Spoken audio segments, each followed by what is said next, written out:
and welcome to my very first introductory piano lesson. Thank you for joining me. If you are joining as an adult student or as a child student, or you're watching this as a parent of a child, thinking whether or not you should send your child to piano lessons, or if you'd like to follow my piano lessons online, then there are 6 things that a student at taking the piano needs to understand. The very first of these is the concept of left and right. This video that I'm making now really applies only to younger children. Most children start the piano when they're 5 years old. Like I did, I was 5 years old when I started the piano. And generally at that age, when they're at primary school, they will already understand these 6 concepts.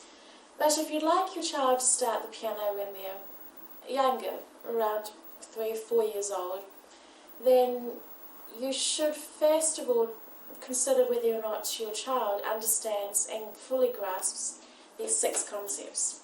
So the first one is, does your child understand what is left and right?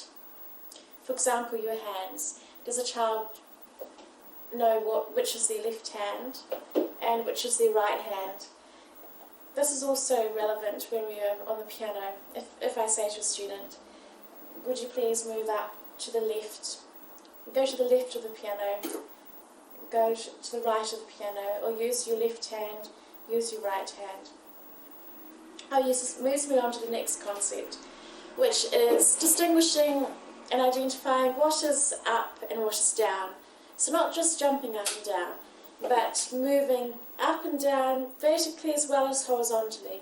So at the piano, we normally start in the middle C. So if I say move up the piano with your right hand, the child should understand what is moving up, and also they'll need to understand which is their right hand. And the same as going down to the left. Do they know what is going down? And now that moves me on to fingers. Does your child understand that they have different fingers, and can they distinguish one finger from the other? For example, can they identify their thumbs? And which is their first finger, which is their second finger, third, fourth and fifth. So that when we help the child with playing a piece of music or doing these scales, and I say, I suggest use your third finger, then they will need to already understand which is their third finger on their hand. Because if they don't understand that and I say to them, use your third finger, they'll just be overwhelmed and they'll be completely lost without understanding what I'm talking about. So it is important they understand their fingers. And that leads me on to the 4th concept, which is numbers. They just need to know numbers 1 to 5. So with their fingers, they can count 1, 2, 3, 4, 5.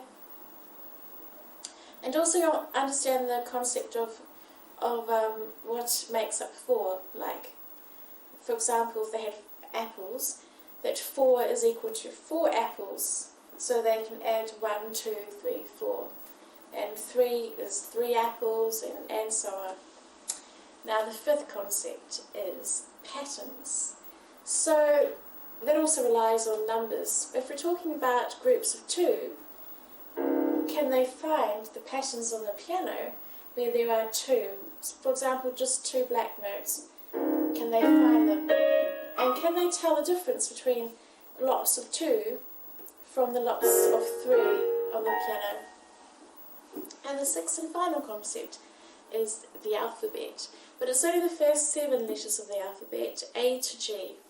But they'll need to be able to understand and say the letters A to G. And they should also know the order of the alphabet. So what comes after A? From A it's B, and after B what comes then? C, and D, E, F, G, and so on. And also they should also understand the alphabet from G to A backwards. So if you're going from A, B, C, D, E, F, G, then going back down again, from G, then it's F, then E, D, C, B, A. Right, that is it. And so if you are sure and certain that you understand these 6 concepts, then you shall be ready to embark on your very first piano lesson. So thank you for your time, and I look forward to seeing you in my next piano lesson, number 1. Goodbye!